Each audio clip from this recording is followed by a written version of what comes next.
Assalamualaikum warahmatullahi wabarakatuh. Tepang dina acara anu maneuh sareng wakepo urang sami-sami neraskeun jejer carita nu katunda kamari si Rawing Kiwari. Kumaha? Aduh, kaparigelan si Rawing memang luar biasanya.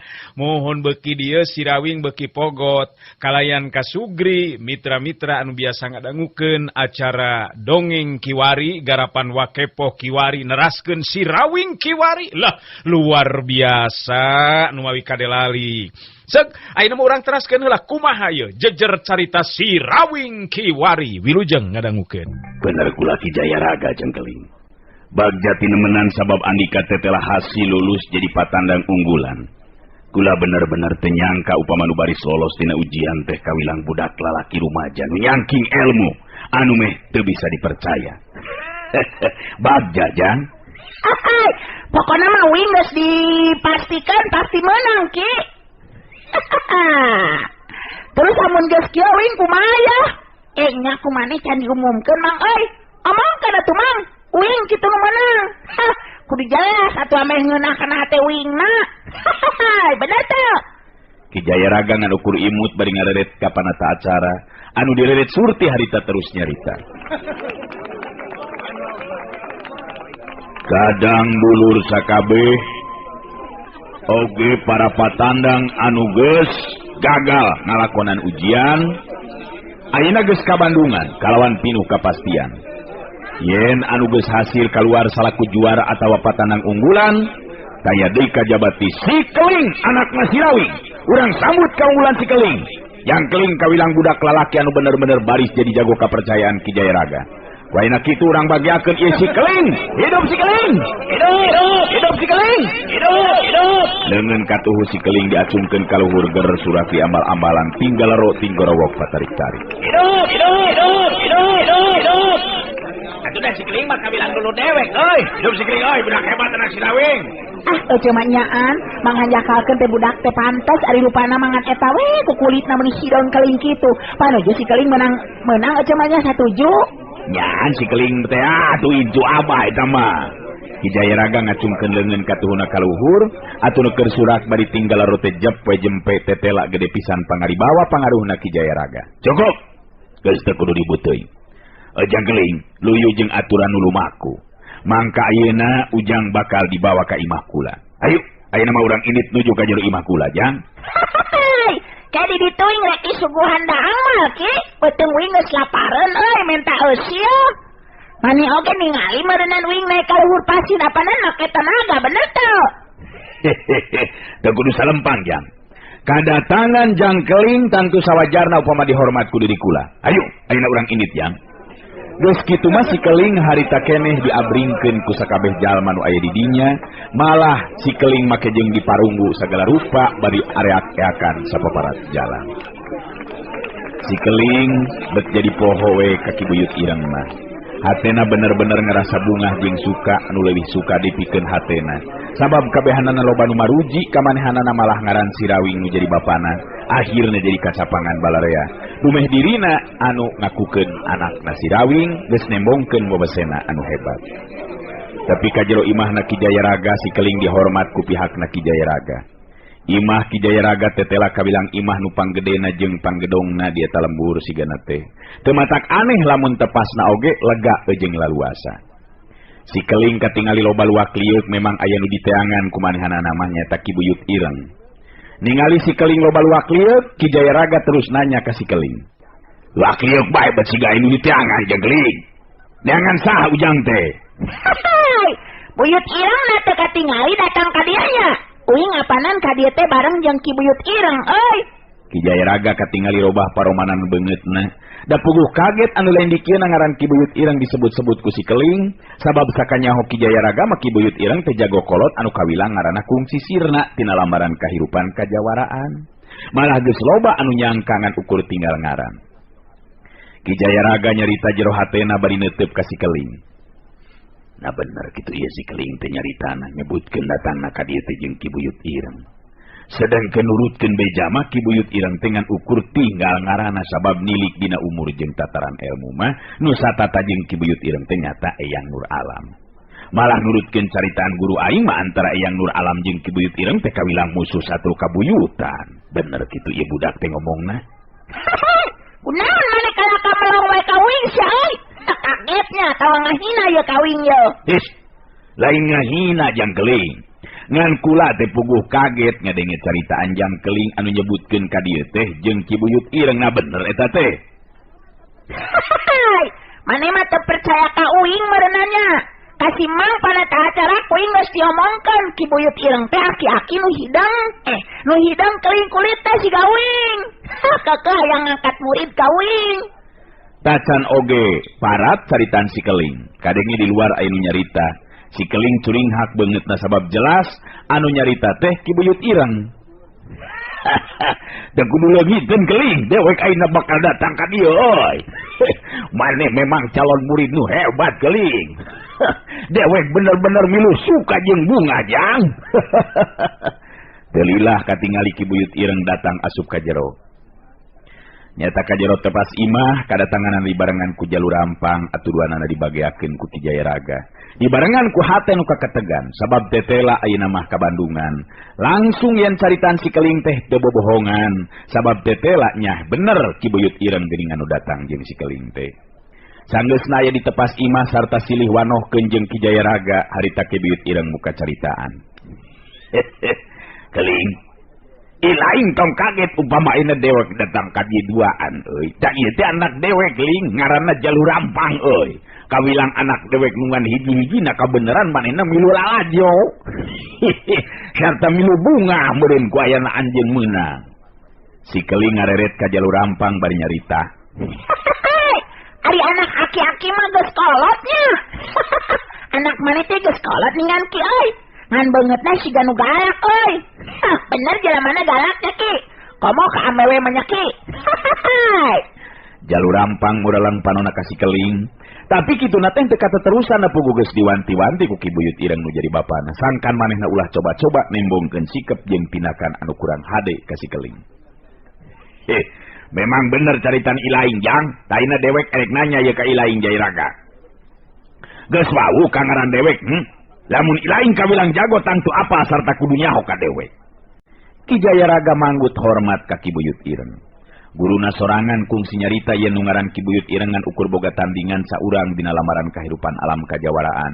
Nyatana Nur Alam anu memang geus ninggalkeun pawenangan meuweuh teu nyangka upama ayeuna dirina bisa tepung labung jeung Ki Buyut Ireng. Jantenan we terang mah Ki Buyut.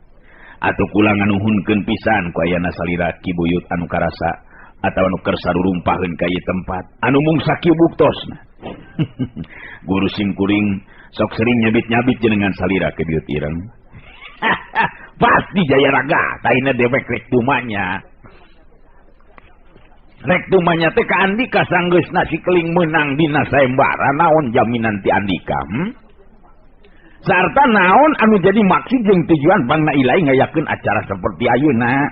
Ki Jayaraga kawilang ati-ati dina cumaritana ka Ki Buyut Ireng. Ari sabab dirina ngarti yen Ki Buyut Ireng kawilang boga tahapan ajen pangarti jeung pangalaman nu leuwih punjul upama dibandingkeun jeung dirina. Ieu Ki Buyut Ireng. Kula ngayakeun ieu acara sayembara teh memang dumasar kana tinimbangan pikeun muntang akal jeung menta tulung tumari jeung anak kula anu awewe gering ripuh. Malah geus diubar aber ka mana kamendi nya dina hiji peuting mangsa kula numpi di diri hiji kamar nyata panyepen. Kula meunang katerangan anu mangrupa pituduh gaib. Yen bisa anak kula Marwati pulih cager di sabihari upama diubaran ku kembang pancawarna nu aya di puncak Gunung Halimun. Ki Buyut Ireng katingali ungut-ungutan tanang ngabandungan dari anak keranan kana caritaan Ki Jayaraga. Si Keling ngareret ka Ki Buyut Ireng bari terus nyarita. Jadi, amun kitu mah meureuna nuing ka dititainit ka Gunung Halimun meureuna nya Ki. Sanggeuk teuing wing mamun teu diburuhan mah. Ari Sugan teh nu meunang jadi juara teh rek dibere dahar jeung buruhan euy. Tenang Keling. Soal buruhan jeung kadaharan mah memang geus teu kudu dicatur deui. Ayeuna dewek rek ngayakeun deui, rek nanyakeun deui ka Jayaraga. Upama bener si Keling bisa menangkeun kembang pancawarna tur bener diubarkeun cager anak adik. Karek mere buruh naon ka si Keling? Ki Jayaraga ngabagi panetupna ka si Keling jeung Ki Buyut Ireng. Ki Jayaraga imut bari terus ngawalon. Sabenerna kula geus ikrar Ki Buyut Ireng. Upama anak kula nepikeun ka cager deui cara bihari, upama cager kula laki tangtuku kula bakal dijieun minantu sasatna dijadikeun salakina Marwati. Anak kula anu ngabogaan hak waris sakabeh raja kaya kula, da puguh kula boga anak anu hiji-hijina. Upama anak kula cagerna teh ku awewe mangka baris diangkat jadi dulurna anak kula tur diaku jadi lanceuk atawa adina Marwati anak kula. Ngan ayeuna kula bingung sabab nu jadi patanan unggulan teteh telajang Keling budak rumah jalalaki nu tacan manjing dewasa. Da kudu bingung Jayaraga. Antara si Keling jeung dewek eueuh bedana lantaran si Keling mah budak ini tacan manjing upama dijadikeun salakina Nyi Marwati. Jadi upama bener si Keling hasil menangkeun kembang pancawarna sarta anak kilain cager. Nu bari jadi salakina Marwati eueuh dikajabati dewek. Jadi dewek nu bakal jadi salakina Marwati anak Andika Jayaraga. Lain kitu Keling. Mane mah hayang kawin deui Syaki. Nya kumaha maneh we euy, atur-atur we ta malah. Ari kawin teh ngeunah teu Ki euy. Kawin mah acan beuki awewe euy. Nya keur maneh we bener ta mah mere lah Ki euy. Ki Jayaraga katingali paromanana jidadera roba. Sabab teu nyangka upama Ki Buyut Ireng bakal nyarita seperti kitu. Ki Jayaraga harita jero hatena, duh, bakal jadi runyem lamun kayan kieu mah yeuh. Teu sangka kayan bet jadi kieu. Bet asana teh diraku teuing ari nu jadi anak kudu boga salaki ka Ki Buyut Ireng mah. Nu tangtu pikeun anak aingna ge moal daekeun tuh. Kumaha deui nanya. Ilaing teu kudu ngahuleng bingung Jayaraga. Si Keling dia geus ngomong ka dewek, ikhlas masrakeun Nyi Marwati pikeun jadi pamajikan dewek. Upama teh mah hasil menangkeun kembang pancawarna teh. Teu kudu bingung ti ayeuna ilaing Jayaraga. Ngan dewek oge moal gancang narima kana pamasrahan ti si Keling. Dewek kudu ningali heula bener geulis henteu na anak ilaing. Maneh mah beukian kanu geulis teh Syaki. Kop keur maneh lah mere. Uing mah can beuki ka awewe euy. Ngan awas sia ulah disiksa kawas ibu asih Ki. Uing teu mikeun sia mun kitu mah. Si Keling nyarita di kaki Buyut Ireng. Tenang Keling, tong inget-inget di kadinya euy, wayahna ilaingan ukur bisa ngabandungan kana ieu kaayaan jalur rampang. Ieu bagian dewek di lantaran si Keling nu boga pokal. Ki Buyut Ireng nyelang ngareret ka jalur rampang harita teu loba nyarita sigana teh. Hate Ki Jayaraga sabenerna mah teu panuju kawilang kasinggung perasaanana ku sikep jeung caritaan Ki Buyut Ireng. Tapi Ki Jayaraga kapaksanahan getaran rasa kateu panujuanana dirina teu miharep upama nepikeun ka kudu aya ributan, sokomo lamun nepikeun ka patelak ngadu kakuatan jeung Ki Buyut Ireng. Nya upama memang Ki Buyut Ireng panasaran taya bayana. Ayeuna bisa ningali anak kula anu memang geus ngayak-yak taya tanaga. Ngan ukur tinggal renghapan anu nandakeun dirina masih keneh hirup. Mangga urang tinggalian ka kamarna. Palik kaler pun anak teh Ki Buyut. Ki Jayaraga jeung nangtung dituturkeun ki Buyut Ireng, si Keling mah harita teu milu ngan ukur ngomong we tujukeun ka Ki Buyut Ireng. Ting mah di dewe ya. Keuteng apa yo? Di dia lo pada hareun yo. Sampai maneh ningali awewe malah ka itu. Uing mah di dia we jeung Ki Jalunya. Si Keling ngareret ka jalur rampang pugu ari hate mangagremet jalur rampang teh. Kawilang eueuh pangajen jeung dianggap sasama ku si Keling. Nu tangtu kayan seperti kitu teh teu bisa ditarima ku dirina. Waktu Ki Buyut Ireng jeung Ki Jayaraga geus eueuh ditepas, jalur rampang muncereng ka si Keling. Tapi si Keling lain budak biasa teh sieun ku puncereng malah kalah kaseuri bari nyarita. Maneh kunaon sia kalah ka muncereng ka uing euy? Ama ka uing maneh. Tong kitu sia maneh euy. Pan maneh teh anakna Ki Buyut Ireng len. Tong nganggap musuh sia ka uing ke jalur rampang. Uing mah moal sieun di puncerengan euy. Kawas ka budak leutik maneh mah euy. Jalur rampang puguwe nepikeun ka nyiak beureum beungeutna malah kekerot huntunanahan amarah. Tapi jalur rampangan ukur bisa nyarita jero hatena bari ngabalieurkeun beungeutna. Jadah teh. Ieu budak nu ngaran si Keling teh belegug jeung jumago sia. Lamun seug teu aya hubunganana jeung bapa aing dipodaran si anak kucing teh yeuh. aing kudu neangan akal sangkan ibu dak kojor ye, bapak aing kudu pindah deui perhatian anak ka diri aing. Teu pupuh kalah karek ngangkat murid ka anakna si Rawing nu jelas musuh satru kabuyutan aing. Sanajan pikeun ka modar aing mal waleh nyeri ieu hate ku nu ngaran si Rawing. Bapana si Keling setan teh. Kalah kanjeng serikeun tah ka aing teh. Lamun eueuh bapak aing diwejak sia ku aing tah. Si Keling majongjon we, hati tarua braeb kana rupa-rupa opieun anu memang nyampak di dinya. Lapareun kawas nama sedengkeun Ki Buyut Ireng jeung Ki Jayaraga geus aya di jero kamarna Marwati. Sanajan keur dina kayan gering ripuh pangawakan anu begang tur beungeut anu kayos haropak, tapi kagelisanna Marwati memang tetep masih ngalangkang dina keuritan beungeutna. Da pugu ari kitu teh mah Marwati kawilang bentangna pikeun lembur kalinggana. Ki Buyut Ireng merhatikeun kayan Marwati malah make jeung nyepengantaran jeung pigelang leungeun Marwati sagala rupa. Terus ngareret ka Ki Jayaraga bari nyarita lalaunan. Bener-bener penyakit aneh ya anak ilaing teh Jayaraga. Awakna teu panas teu sing siga nu sehat tapi aya kakuatan nu ngarasukan anggota bagian jero nu ngajadikeun ti poe ka poe ruksa kayan warugana. Cukup Jayaraga, tetela memang geulis geuningan anak ilaing teh. Ayo keluar ah, ayeuna mah urang bada mileuih asa. Ki Buyut Ireng ngajakan Ki Jayaraga keluar deui ti jero eta kamar. Pugu Marwati mah geus teu malire deui kana kayaan sigana teh sasatna geus teu panceg deui kasadaranana saking kuparna-parnana panyakit anu nyanding dina dirina. Ki Buyut Ireng sorangan kudu ngaku dina hatena dirina nu kawilang nyangking rupa-rupa ilmu upama maksakeun diri ngetrukeun ilmu pikeun ngubaran Marwati geter batina geus ngabejaan jelas moal mampu pantes Ki Jayaraga meunang pituduh gaib pikeun diubaran ku kembang pancawarna. Sanggeus aya ditepas imah deui Ki Buyut Ireng siladi diuk gigigireun si Keling di tempat nanu tadi. Si Keling ngareret ka Ki Buyut Ireng bari nyarita. Kumaha geus ditingali ku maneh Ki euy? Geulis teh anakna si Jayaraga teh. Maneh mah hayang keneh kanu geulis euy geus aki-aki teh pek sia. Ki Buyut Ireng ngacungkeun jempol leungeun ka tuhuna bari nyerengeh seuri leutik bari terus nyarita. Iya Madling euy, jajakan dina kayan gering masih kene aya kagelisanana komo lamun cager. Aduh, komo lamun cager. Nah, komo lamun cager. Meni kitu ih sebelahnya. Ngalina yang mah ki-aki resep ka awewe euy. Nu matak ilaing kudu nepikeun ka hasil menangkeun kembang pancawarna jang. Nyawing mo ngateri ini serangan mah. Ngeunah ting maneh atuh euy. Uing ka Gunung Halimun terus maneh di dieu nya. Teu aya we dot kriningongna. Uing mah sangeuk teuing ari kudu capek sorangan mah. Maneh kudu miluan euy. Apaan maneh ke nu kawin jeung anakna Ki Jayaraga oge bener tuh. Dasar aing mah mung sorangan mah teu aya we dot kriningongna. Tak dewek bakal ngidu init Keling.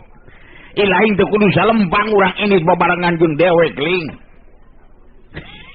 Ngan ke dewek aya nerek nyape ieu anak dewek Jayaraga si Jalurampang. Najan nya geus badot kieu tetep we ieu teh anak dewek euy. Kumaha bisa kira-kira na upama dewek mihapekeun si Jalurampang di dieu. Salila dewek jeung si Keling init ka Gunung Halimun. Ki Buyut Ireng netep seukeut ka Ki Jayaraga.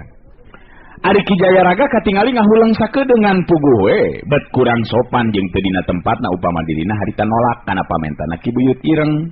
Gancang Ki Jayaraga ngawalon. Nya taya bayana Ki Buyut. Kula teu ngarasa kabeuratan upama ieu Jalurampang milu cicing saheulaanan di dieu. Ari sabab Ki Buyut Ireng jeung Jang Keling miang teh pikeun kapentingan kula mangsa neangan kembang pancawarna. Jadi tangtu kula oge kudu ngarti kana pamenta Ki Buyut. Euy syukur lamun kitu mah euy, ta Jalurampang ilaing wayahna milu cicing heula di dieu euy. Dagoan datangna dewek jeung si Keling nu bakal neangan kembang pancawarna di Gunung Halimun. Kumaha daek ilaing cicing heula di dieu? Kira-kira moal ngaganggu pama kula milu cicing di dieu Ki Jayaraga. Upami sakirana andika kabeuratan kula leuwih hade neruskeun di lampah. Ki Jayaraga gigideug bari ngajawab carita Jalurampang. Teu kabeuratan ceuk kula ge Jalurampang. Ngan lantaran kula teh na boga anak gering hampura upama teu bisan maturan sakumaha mistina. Ngan ki aya badega-badega kula nu bakal maturan sakaligus ngaladenan kapentingan Andika. Ki Buyut Ireng ngareret ka jalur Rampang jeung Ki Jayaraga bari terus harita nyarita deui. Monggeus montong loba pambolaan lain-lain deuleu sia jalur Rampang. Untung sakuge panggih jeung dewek, lamun teu panggih jeung dewek nangkarak baeud sia. Manggeus di dieu heula sing beunang dipernakeun ku dewek deuleu. Si Keling milu mairan caritaan bari ngareret ka jalur Rampang. Geus kolot mah sing beunang diatur atuh euy. Bandel ya masih jalur Rampang maki. Tadi ge kawin kana kamolototan euy anjing teh. Mun cereng kawin, marukanan si Keling sieuna di pencerengan. Dot kirning nong nawe di ditu na euy keur aing mah sieun kumpul cereng mah. Sorry. Toki. Ki Buyut Ireng nepi kangeh kese di dukating kunaon hate dapat ngerasa suka nakeranan gadenge caritaan jeung sikepna si Keling bet asaja nante saja lanjeng jiwana. Bagus ya, keun bae Keling. Da bugu ari hate ambak ari hate mah ambak merengan kai laing teh euy keun bae ari teu naon-naon mangan ingetkeun ku laing jalur Rampang. Upama mau coba-coba gayakeun tindakan nu kurang hade ka si Keling, ilaing kudu harupan jeung dewek jalur Rampang. Kali. Jayaraga ayeuna dewek rek nanya di ka ilaing. Ila dewek jeung si Keling kudu miang ka Gunung Halimun. Nu tangtu belain waktu sakedeung pikeun lumampah teh euy dewek minta bekal anu cukup. Ilaing sorangan nya sakumaha jauh na lampah nu kudu disorang. Beres. Beres soal eta mah Ki Buyut. Kula geus nyiapkeun sagala rupana.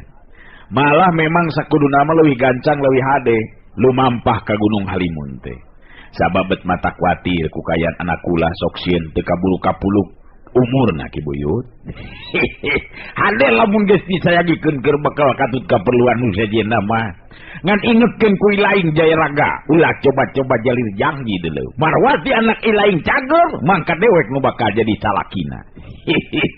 Sarta dewek jadi minantu ilaing nu boga hak waris kana raja kaya ilaing. Upama cidra mangka nyawa ilaing bakal ngalayang ku deungeun dewek. Kaharti upama seug Ki Jayaraga tacan nyahoeun ka Ki Buyut Ireng matang tu bakal nindak ka jelema nu kumaha nyarita kitu ka dirina. Tapi Ki Jayaraga kudu mampu ngadalikeun diri, manehna memang sadar Ki Buyut Ireng lain bae mibanda ajen tahapan pangarti anu jauh di saluhureunana. Tapi dina hal pangalaman oge memang jauh nakeranan. Sasatna guruna Ki Jayaraga sorangan kungsi nyarita. Yen pangartina Ki Buyut Ireng eueuh anu mampu mapakan kajabik ti Eyang Nur Alam. Kula ngarti kana naon tulisankeun ku Ki Buyut. Tur dina pikiran kula eueuh saeutik pikeun cidra tina subaya jalir tina janji Ki Buyut. Euy syukur lamun kitu mah euy. Atuh lamun kitu mah isukan suburang miang nuju ka Gunung Halimun Keling. Kumaha ceuk ilaing Keling? Si Keling muncereng ka Ki Buyut Ireng. Ingetanana jadi kahudang deui kudu jadi indung jeung bapana. Si Keling terus nyarita. Mane mah kitu Ki euy. Jadi loba ngawadul ka uing euy. Cenah urang teh neangan Ibu Saraswati jeung Bapak Wing tapi isukan kala ka Gunung Halimun. Lieur aing mah jadina. Lieur aing mah euy. Ari maneh kumaha lieur teh Ki? Lain lieur Keling, tapi dewek memang boga pikiran sejen euy. Artina urang teu leum bari minum cai sakali indit dua pagawean bisa sakaligus dilaksanakeun ngarti. Hai, maneh mah sok ngalilieur euy.